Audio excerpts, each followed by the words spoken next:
আসসালামু আলাইকুম। আজকে বিকেলের নাস্তায় আমি পাতাকপির বড়া ভাজতেছি। প্রথমে পেঁয়াজ, কাঁচামরিচ, ধনিয়া পাতা দিয়ে দিলাম। তারপর আদা রসুন পেস্ট। এখানে দিয়ে দিলাম একটু কর্নফ্লাওয়ার, সামান্য একটু হলুদের গুঁড়ো, জিরার গুঁড়ো,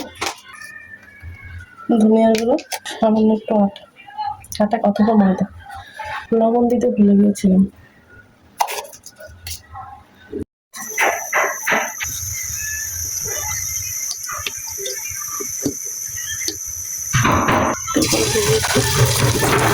তেল গরম হয়ে গেছে, বড়াগুলো ভেজে নিচ্ছি।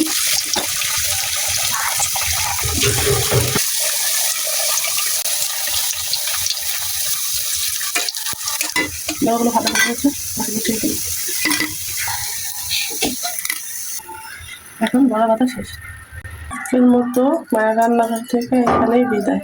আল্লাহ হাফেজ।